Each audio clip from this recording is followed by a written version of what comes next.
ಇಂತೂ ಅಂತಿಮ ಘಟ್ಟಕ್ಕೆ ತಲುಪಿತು ಬಿಗ್ ಬಾಸ್ ಸೀಸನ್ 12. ಯಾರು ವಿನ್ ಆಗ್ತಾರೆ ಕುತೂಹಲ ಅನ್ನುವಂಥದ್ದು ಸಿಕ್ಕಾಪಟ್ಟೆ ಜಾಸ್ತಿ ಆಗಿದೆ. ಅದರಲ್ಲೂ ಕೂಡ ಈ ಬಾರಿ ಬಿಗ್ ಬಾಸ್ನಲ್ಲಿ ಸಿಕ್ಕಾಪಟ್ಟೆ ಹೈಲೈಟ್ ಆಗ್ತಾ ಇರುವಂಥ ಎರಡು ವ್ಯಕ್ತಿ, ಅದು ಪ್ರಮುಖವಾಗಿ ಗಮನಿಸ್ತಾ ಹೋದರೆ ಅಶ್ವಿನಿ ಗೌಡ ವರ್ಸಸ್ ಗಿಲ್ಲಿ ಅನ್ನುವಂಥ ರೀತಿಯಾಗಿ. ಯಾಕೆಂತಂದರೆ ಇಬ್ಬರೂ ಕೂಡ ಪಿಲ್ಲರ್ ಆಗಿ ನಿಂತಿದ್ದಾರೆ ಬಿಗ್ ಬಾಸ್ ಮನೆಗೆ. ಈ ಬಾರಿ ಬಿಗ್ ಬಾಸ್ನಲ್ಲಿ ಅಂತೂ ಸದ್ದನ್ನು ಮಾಡ್ತಾ ಇರುವಂಥದ್ದು ಇವರಿಬ್ಬರು. ಹಾಗಾದರೆ ಯಾರು ವಿನ್ ಆಗ್ತಾರ್ರಿ? ಅಭಿಮಾನಿಗಳ ಪರ ಅಭಿಮಾನಿಗಳು ಯಾರನ್ನ ಗೆಲ್ಲಿಸ್ತಾರೆ? ಓಟ್ ಯಾರಿಗೆ ಜಾಸ್ತಿ ಬೀಳುತ್ತೆ? ಹಾಗಾದ್ರೆ ಬಿಗ್ ಬಾಸ್ ಅಂತಿಮ ಘಟ್ಟಕ್ಕೆ ತಲುಪುತ್ತಿದ್ದ ಹಾಗೆ ಒಂದಿಷ್ಟು ವ್ಯಕ್ತಿತ್ವಗಳು ಕೂಡ ಬದಲಾಗ್ತಾ ಇದೆ ಇಲ್ಲಿ. ಎಸ್, ಅಂತಿಮ ಘಟ್ಟ ತಲುಪಿದ ಬಿಗ್ ಬಾಸ್ ಸೀಸನ್ 12 ಯಾರು ವಿನ್ ಆಗ್ತಾರೆ ಅನ್ನುವಂತ ಕುತೂಹಲ ಸಾಕಷ್ಟು ಮೂಡ್ತಾ ಇದೆ. ಫಿನಾಲೆ ಟೈಮ್ ನಲ್ಲಿ ಡಲ್ ಹೊಡೆದಂತ ಗಿಲ್ಲಿ ನಟ ಸಿಕ್ಕಾಪಟ್ಟೆ ಡಲ್ ಹೊಡಿತಾ ಇದ್ದಾರೆ ನೋಡಿ. ಅಶ್ವಿನಿ ಗೌಡ ಹಾಗೂ ಧ್ರುವಂತ್ ಅಪ್ಪರ ಒಂದಿಷ್ಟು ಜೋರಾಗಿದೆ ಬಿಗ್ ಬಾಸ್ ಮನೆಯಲ್ಲಿ. ಅಶ್ವಿನಿ ಗೌಡ ಹಾಗೂ ಧ್ರುವಂತ್ ಅವರ ಅಪ್ಪರ ಏನಿದೆ ಸಿಕ್ಕಾಪಟ್ಟೆ ಜೋರಾಗ್ತಾ ಇದೆ. ಟಾಪ್ 6 ಗೇಮ್ ರೇಸ್ ನಲ್ಲಿದ್ದಂತ ಗಿಲ್ಲಿ ಒಂದಿಷ್ಟು ಔಟ್ ಆಗಿದ್ರು. ಟಾಪ್ 6 ನಲ್ಲಿ ಅಶ್ವಿನಿ ಗೌಡ ಅವರೇ ಗೇಮ್ ಚೇಂಜರ್ ಆಗಿಬಿಟ್ಟಿದ್ದಾರೆ. ಈಗ ಗಿಲ್ಲಿ ನಟ ಎಡವಿದಲ್ಲಿ ಸೈಲೆಂಟ್ ಆಗಿದ್ಯಾಕೆ? ಹಾಗಾದ್ರೆ ವಾರ ಪೂರ್ತಿ ಟಾಸ್ಕ್ ಚೆನ್ನಾಗಿ ಆಡಿದಂತ ಅಶ್ವಿನಿ, ಈ ವಾರ ಉತ್ತಮ ಪಡೆದಿರುವಂತ ಅಶ್ವಿನಿ ಗೌಡ ಗಿಲ್ಲಿಗೆ ಟಫ್ ಕಂಟೆಂಟರ್ ಹಾಗೆ ಸ್ಪರ್ಧಿ ಅಂತಾನೆ ಅನಿಸ್ಕೊಂಡಿರುವಂಥ ಅಶ್ವಿನಿ ಗೌಡ ಅವರು ಒಂದು ಕಡೆ ಗಮನಿಸ್ತಾ ಹೋದರೆ ಯಾರಾಗ್ತಾರೆ ವಿನ್ ಅನ್ನೋದರ ಜೊತೆಗೆ ಅಶ್ವಿನಿ ಗೌಡ ಅವರ ಒಂದು ವ್ಯಕ್ತಿತ್ವ ಅನ್ನುವಂಥದ್ದು, ಅದರ ಜೊತೆಗೆ ಆ ಗೇಮ್ ಚೇಂಜ್ ಅನ್ನುವಂಥದ್ದು ಇದೆಯಲ್ಲ, ಬಹಳಷ್ಟು ಎದ್ದು ಕಾಣ್ತಾ ಇದೆ ಈ ವಾರದಿಂದ.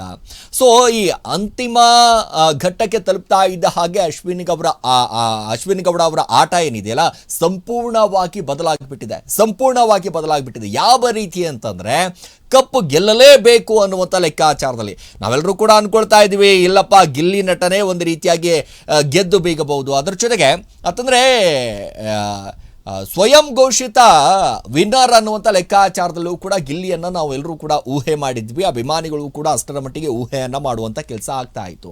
ಬಟ್ ಇದೀಗ ಅಶ್ವಿನಿ ಗೌಡ ಅವರು ಇದ್ದಾರಲ್ಲ, ಸಿಕ್ಕಾಪಟ್ಟೆ ಗೇಮ್ ಚೇಂಜ್ ಮಾಡಿಬಿಟ್ಟಿದ್ದಾರೆ ನೋಡಿ.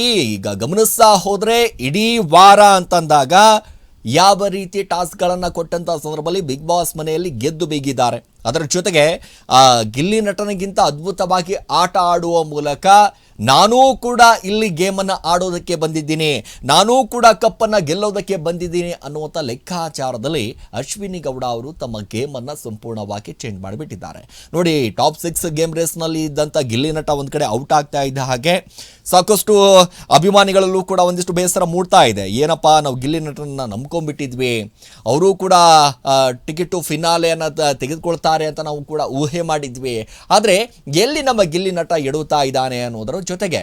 ಸೊ ಈಗ ಗಮನಿಸ್ತಾ ಹೋದರೆ ಗಿಲ್ಲಿ ನಟ ಎಡುತ್ತಾ ಇರುವುದಿಲ್ಲಿ, ಸೈಲೆಂಟ್ ಆಗಿದ್ಯಾಕೆ ಅಂತಂದ್ರೆ ಈಗ ಸಿಂಹ ಸೈಲೆಂಟ್ ಆಗೋಗ್ಬಿಟ್ಟಿದೆ ಯಾಕೆ, ನಮ್ಮ ಹೀರೋ ಯಾಕೆ ಸೈಲೆಂಟ್ ಆಗಿಬಿಟ್ಟಿದ್ದಾನೆ ಅನ್ನುವಂಥ 108 ಪ್ರಶ್ನೆಗಳು ಅಭಿಮಾನಿಗಳಲ್ಲಿ ಕಾಡ್ತಾ ಇದೆ. ಯಾಕಂದ್ರೆ ಇಷ್ಟು ವಾರ ಪೂರ್ತಿ ನೋಡ್ತಾ ಹೋದ್ರೆ ಗಿಲ್ಲಿ ನಟ ಆಡ್ತಾ ಇದ್ದಂಥ ಆಟಗಳಾಗಿರ್ಬೋದು, ಅದ್ರ ಜೊತೆಗೆ ಈ ಫಿಸಿಕಲ್ ಆಟ ಅಂತ ಬಂದಾಗ ಸಹಜವಾಗಿ ಒಂದಿಷ್ಟು ಹಿಂದೆ ಸರಿಯುವಂಥ ಕೆಲಸ ಮಾಡ್ತಾ ಇದ್ರು. ಬಟ್ ಕಾಮಿಡಿ ಅಂತ ಬಂದಾಗ, ಗೇಮ್ ಅಂತ ಬಂದಾಗ, ಯಾವುದೇ ಒಂದು ರೀತಿಯಾದಂಥ ಆಟ ಅಂತ ಬಂದಾಗ ಸಹಜವಾಗಿ ಮುಂಚೂಣಿಯಲ್ಲಿ ಇದ್ದಂಥ ಗಿಲ್ಲಿ ನಟ ಇದೀಗ ಸೈಲೆಂಟ್ ಆಗಿದ್ಯಾಕೆ?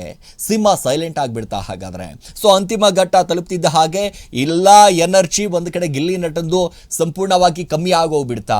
ಈ ರೀತಿಯಾದಂಥ ಪ್ರಶ್ನೆ ಸಹಜವಾಗಿ ಮೂಡ್ತಾ ಇದೆ ನೋಡಿ. ಮತ್ತೊಂದು ಕಡೆ ಈ ವಾರ ಪೂರ್ತಿ ನೋಡಿದ್ರೆ ಅಶ್ವಿನಿ ಗೌಡ ಅವರು ತುಂಬ ಚೆನ್ನಾಗಿ ಆಡಿದ್ರು, ಉತ್ತಮವನ್ನು ಕೂಡ ತೆಗೆದುಕೊಂಡ್ರು. ಸೊ ಮನೆ ಮಂದಿ ಏನು ಎಲ್ಲರೂ ಕೂಡ ನೆಗೆಟಿವ್ ಆಗಿ ಮಾತಾಡ್ತಾ ಇದ್ದಂಥ ಅಶ್ವಿನಿ ಗೌಡ ಅವರ ಈಗ ಎಲ್ಲರೂ ಕೂಡ ಪರವಾಗಿ ಮಾತಾಡುವಂಥದ್ದು, ಪಾಸಿಟಿವ್ ಆಗಿ ಮಾತಾಡ್ತಾ ಇದ್ದಾರೆ. ನಿಜವಾಗ್ಲೂ ಕೂಡ ಇದೇ ರಘು ಅವರು ಒಂದು ಕಡೆ ಗಮನಿಸ್ತಾ ಹೋದರೆ ಬಂದಂಥ ಸಂದರ್ಭದಲ್ಲಿ ಯಾವ ರೀತಿಯಾಗಿ ಫೈಟನ್ನು ಕೊಡುವಂಥ ಕೆಲಸ ಮಾಡಿದ್ರು, ಏಕವಚನದಲ್ಲಿ ವಾಗ್ದಾಳಿಯನ್ನು ಮಾಡಿದ್ರು, ಆ ಹೆಣ್ಣಿಗಾಗಿ ಹಾಗೆ ಹೀಗೆ ಅಂತ ಹೇಳಿದ್ರು. ಬಟ್ ಇದೀಗ ಅದೇ ರಘು ಅವರು ಒಂದು ಕಡೆ ಅಶ್ವಿನಿ ಗೌಡ ಅವರ ಗೇಮ್ ಅವರು ನಿಜವಾಗ್ಲೂ ಕೂಡ ಹೆಡ್ಸ್ ಆಫ್ ಕಂಡ್ರಿ, ಅದ್ಭುತವಾಗಿ ಆಡಿದ್ರು ಅಂತ ಹೇಳ್ತಾರೆ.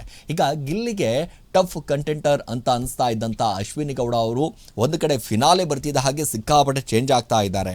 ಸೊ ಇವೆಲ್ಲವೂ ಕೂಡ ಗಮನಿಸ್ತಾ ಹೋದರೆ ಎಲ್ಲಿ ಏನಾಗ್ತಾ ಇದೆ, ಹಾಗಾದರೆ ಎಲ್ಲಿ ಎಡುತ್ತಾ ಇದ್ದಾರೆ? ಇಲ್ಲಿ ಬದಲಾವಣೆ ಆಗ್ತಾ ಇದೆ. ಅಶ್ವಿನಿ ಗೌಡ ಅವರು ನಿಜವಾಗ್ಲೂ ಕೂಡ ಕಪ್ ಗೆದ್ದು ಬಿಡ್ತಾರಾ ಅನ್ನುವಂಥ ಪ್ರಶ್ನೆ ಸಹಜವಾಗಿ ಮೂಡ್ತಾ ಇರುವಂಥದ್ದು. ಅವರ ಅಭಿಮಾನಿಗಳು ಕೂಡ ಇಷ್ಟು ದಿನಗಳ ಕಾಲ ರಾಜಮಾತೆ ಬಹಳಷ್ಟು ಪಾಸಿಟಿವ್ ಆಗಿ ನೆಗೆಟಿವ್ ಆಗಿ ಕಾಣಿಸ್ತಾ ಇದ್ದಂಥ ರಾಜಮಾತೆ ಈಗ ಪಾಸಿಟಿವ್ ಆಗಿ ಕಾಣಿಸ್ತಾ ಇರುವಂಥದ್ದು ಅಭಿಮಾನಿಗಳಲ್ಲೂ ಕೂಡ ಗೊಂದಲ ಇದೆ. ನೋಡಿ, ಇದು ಮೋಸ್ಟ್ಲಿ ಇದು ಅಂತಿಮ ಘಟ್ಟಕ್ಕೆ ತಲುಪ್ತಾ ಇದ್ದ ಹಾಗೆ ತಮ್ಮ ವ್ಯಕ್ತಿತ್ವವನ್ನು ಚೇಂಜ್ ಮಾಡ್ಕೊಂಡ್ಬಿಟ್ರು, ಬದಲಾವಣೆ ಮಾಡ್ಕೊಂಡ್ಬಿಟ್ರು ಅನ್ನುವಂಥದ್ದು ಮಾತುಗಳು. ಬಟ್ ಇಲ್ಲಿ ಗಿಲ್ಲಿ ಎಲ್ಲಿ ಹೋದ ಅನ್ನುವಂಥದ್ದು. ಸೊ ಈಗ ಗಿಲ್ಲಿ ಗೆಲ್ಲಲ್ಲ ಎಂದು ಹೊರಗಡೆ ಸುದ್ದಿ ಹರಿದಾಡ್ತಾ ಇದೆ. ಒಂದು ಕಡೆ ಗಮನಿಸ್ತಾ ಹೋದರೆ ಸೋಷಿಯಲ್ ಮೀಡಿಯಾದಲ್ಲಿ ಆಗಿರ್ಬೋದು, ಎಲ್ಲ ಕಡೆ ಆಗಿರ್ಬೋದು, ಗಿಲ್ಲಿ ಗೆಲ್ಲೋದೇ ಇಲ್ಲ